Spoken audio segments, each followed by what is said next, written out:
کچھ چیزیں اس حوالے سے کہ ہم پھر عید کے دن کیا کریں، سنت نبی صلی اللہ علیہ وسلم سے کیا کچھ ثابت ہے. پہلی بات تو یہ ہے کہ عید کے لیے تیاری عید سے پہلے ہی شروع ہو جائے گی. مثلاً اگر قربانی کرنا ہے تو اس کا اہتمام، پھر اسی طرح اگر قربانی نہیں بھی کر سکتے تو اس ریچول میں شرکت کے بال وغیرہ نہ کاٹے جائیں، نہ تراشے جائیں، نہ ناخن تراشے جائیں، جب ذی الحج کا چاند نظر آ جائے. پھر اسی طرح جب عید کا دن ہو تو صبح کے وقت غسل کر کے اچھا لباس پہننا، نئے کپڑے ہوں تو نئے پہنے جائیں، اگر نئے کسی کے پاس نہیں ہیں تو بھی دھلے ہوئے کپڑے پہننا جو ہے وہ ضروری ہے. ابن عباس بیان کرتے ہیں کہ رسول اللہ صلی اللہ علیہ وسلم عید الفطر اور عید الاضحیٰ کے دن غسل فرمایا کرتے تھے، یعنی خاص طور پر تیاری کیا کرتے. پھر اسی طرح ایک اور روایت میں حضرت جابر کہتے ہیں کہ آپ صلی اللہ علیہ وسلم عیدین اور جمعے کے موقع پر اپنی سرخ چادر پہنا کرتے تھے، یعنی خصوصی لباس کا اہتمام کرتے تھے. اسی طرح اس موقع پر خوشبو لگانا اور پھر اہتمام کے ساتھ عید پڑھنے کے لیے جانا یہ بھی ضروری ہے. عید کے دن عام طور پر جو کھانا کھاتے اس کے علاوہ اسپیشل کھانا تیار کرنا یا خود کھانا اور دوسروں کو کھلانا جو ہے یہ بھی ایک مسنون عمل ہے، لیکن اس میں تھوڑا سا فرق ہے. آپ صلی اللہ علیہ وسلم جب عید الفطر کے دن عید پڑھنے کے لیے جاتے تو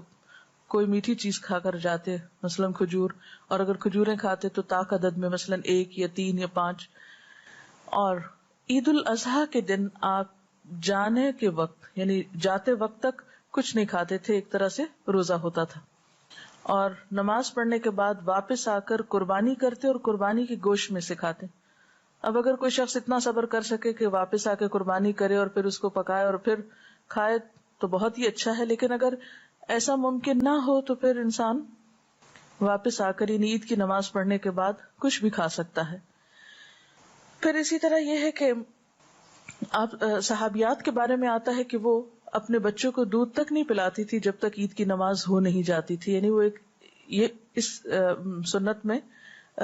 بچے بھی شریک ہوتے تھے. اللہ یہ کہ کوئی بچہ جو ہے وہ بالکل صبر نہ کرے، یا بیمار ہو تو کسی بیمار کو دوا کھانی ہو یا اور کوئی ضرورت ہو، ادروائز جو لوگ اہتمام کر سکیں وہ اس سنت کی پیروی کا اہتمام بھی کریں.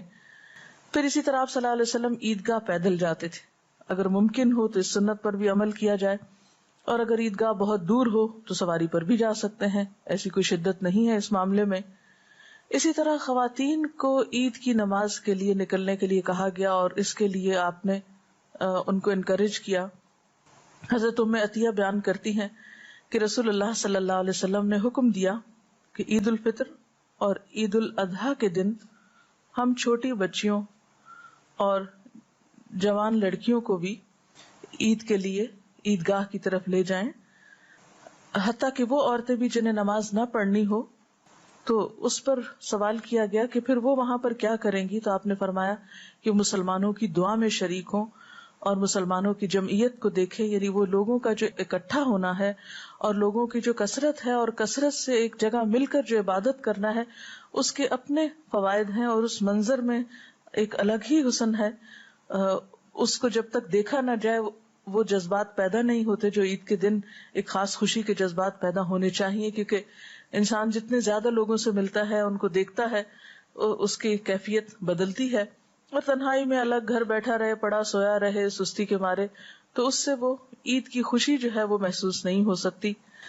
پھر اسی طرح حضرت عبداللہ بن عباس سے روایت ہے کہ رسول اللہ صلی اللہ علیہ وسلم عید کے دن اپنی ازواج مطہرات اور بیٹیوں کو عیدگاہ لے جاتے تھے، یہ ابن ماجہ کی روایت ہے.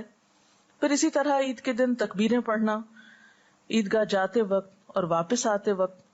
اللہ اکبر اللہ اکبر لا الہ الا اللہ واللہ اکبر اللہ اکبر وللہ الحمد، اس کا اہتمام کرنا چاہیے.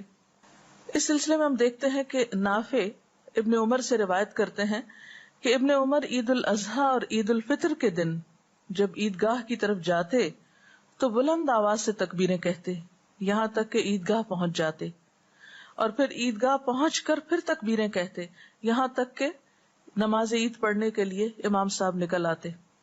کیونکہ اس دن خاص طور پر اللہ کی بڑائی بیان کرنی چاہیے، کیونکہ ایک خوشی کا موقع ہے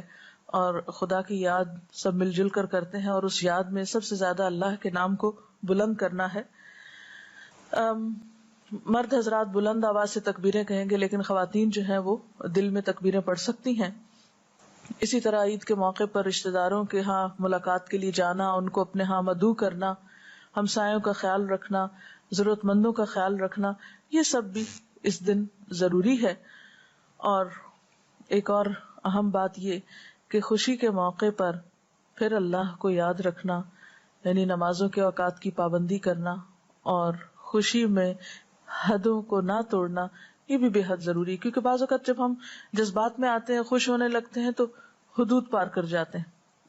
غمگین ہوتے ہیں تو حد پار کر جاتے ہیں،